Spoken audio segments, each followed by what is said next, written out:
Welcome, my dear friends. So this is a most important topic.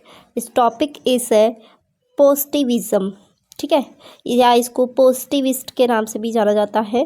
तो this is a very important because यहाँ से जो UGC net पे question बनते हैं वो बहुत ही कन्फ्यूज़न टाइप से होते हैं. ठीक है, तो आज सारे के सारे कन्फ्यूज़न दूर होने वाले हैं. ये हैंड रिटन नोट्स है, अगर आप इसको लेना चाहते हो तो आप मुझे व्हाट्सअप नंबर पे मैसेज कर सकते हो. सो बात कर लेते हैं पॉजिटिविज़म की. सबसे पहले पॉजिटिविज़म क्या है, तो एक तरीके से देखा जाए तो ये जो है वो साइंटिफिक जो मैकेनिज्म होते हैं उसके ऊपर उसको यूज़ करके, और उसको कहते हैं कि अगर साइंटिफिक मैकेनिज्म को यूज़ करने के बाद में जो चीज़ ट्रू होती है उसी को ही ट्रू मानता है. यानी कि इसमें साइंटिफिक को ट्रू मानते हैं. लेकिन ऐसा नहीं है कि जिस चीज़ को प्रैक्टिकल प्रूफ कर दिया जाए तो वही हो सकता है या वही ट्रू हो सकता है.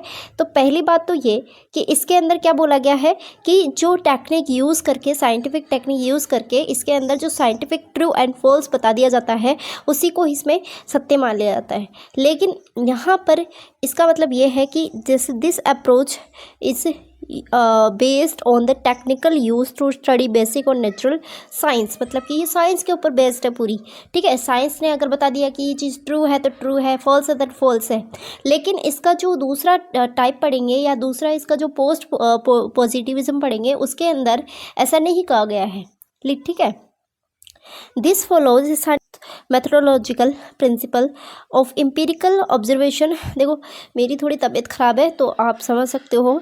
Deductive reasoning and formulations of laws और यूनिवर्सल जनरलाइजेशन पॉजिटिविज्म. मतलब कि इसके अंदर सीधा सीधा ये बोला गया है, मतलब कि जो साइंटिफिक यहाँ पे बता दिया गया है कि साइंटिफिक तौर से अगर कोई चीज़ ट्रू होती है वो ट्रू है, अगर कोई चीज़ फॉल्स है तो वो फॉल्स है. बट दूसरा इसका जो टाइप है उसके अंदर हम ये पढ़ेंगे, पोस्ट पॉजिटिविज्म में ये पढ़ेंगे कि ये ट्रू नहीं है. कि मान लो कि किसी बच्चे के 100 में से आउट ऑफ 90 मार्क्स आ रहे तो वो बच्चा इंटेलिजेंट है. क्या है, वो बच्चा इंटेलिजेंट है. लेकिन ऐसा नहीं माना गया इसके अंदर. किसके अंदर, पोस्ट पॉजिटिविज्म के अंदर ऐसा नहीं माना गया है कि नहीं, आप ऐसा नहीं बोल सकते हो कि वो बच्चा इंटेलिजेंट है, क्योंकि आप वो और चीज़ में भी इंटेलिजेंट हो सकता है. जैसे किसी का ह्यूमन मतलब ह्यूमन का नेचर होता है, बिहेवियर, सेंस. ठीक है, और एक खेल कूद स्पोर्ट्स में वो और अदर चीज़ों एक्टिविटीज़ में भी इंटेलिजेंट हो सकता है. तो आप ये नहीं कह सकते हो कि पूरा आप ये नहीं कह सकते हो कि जो पॉजिटिविज्म है वो फुल साइंस बेस्ड पे आप ट्रू मानोगे. यानी कि इसका रिजेक्शन करता है टोटली. तो बस इसका अपोजिट नहीं है, इसका अपोजिट नहीं है, इसका एडवांस लेवल है. कौन, पोस्ट पॉजिटिविज्म. किसका, पॉजिटिविज्म का. ठीक है, आप इसको अपोजिट मत मान लेना. यह दृष्टिकोण बुनियादी और प्राकृतिक विज्ञानों का अध्ययन करने के लिए इस्तेमाल की जाने वाली तकनीक पर आधारित है. ठीक है, अभी आपको मैंने बताया कि पॉजिटिविज्म क्या है, फुल साइंस के ऊपर बेस्ड है. ठीक है, लेकिन पोस्ट पॉजिटिविज्म क्या है, नहीं, कि यहाँ पर कह सकते हैं कि ह्यूमन एस्पेक्ट्स पे होते हैं जिसके ऊपर हम लगा सकते हैं कि यहाँ पर उसके बिहेवियर, उसका सेंस ऑफ ह्यूमर, ठीक है, वो भी एक अलग चीज़ होती है. उसके ऊपर भी हम बेस्ड किसी का हम डिफ़ाइन कर सकते हैं.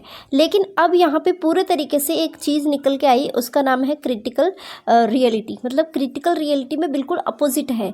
यहाँ पर बोला गया है कि नहीं, जो पॉजिटिविज्म है वो पूरा साइंटिफिक है, उसको ट्रू माना गया है. लेकिन यहाँ पर कोई ज़रूरी नहीं है कि जो साइंटिफिक ट्रू है वो ट्रू ही है. यहाँ पे इसने कहा कि अदर चीज़ों में भी वहाँ पे फॉल्स हो सकता है. और इसके अंदर एक चीज़ और है कि इसके अंदर जो क्वांटिटी होता है उसके ऊपर फोकस किया जाता है. ठीक है, पोस्ट पॉजिटिविज्म देख लेते हैं. उत्तर प्रत्यक्षवाद ने अपना ध्यान केंद्रित किया और मानवीय पहलुओं के प्रति, यदि पहले सकारात्मक व वास्तविकता पर था. ठीक है, जो व्याख्या को इंगित करता है, और यह अधिकतर गुणात्मक है. और इसमें मात्रात्मक प्लस गुणात्मक दोनों संभव है. मतलब कि इसमें मेन चीज़ ये ध्यान दिया गया है कि इसमें क्वांटिटी तो ही है प्लस यहाँ पे क्वालिटेटिव पर भी ध्यान दिया गया है, यानी कि व्यक्ति के गुणों के बारे में. आई होप कि आपको ये क्लियर है सारी चीज़ें. तो प्लीज़ लाइक, शेयर, सब्सक्राइब करें. Thank you so much for watching this video.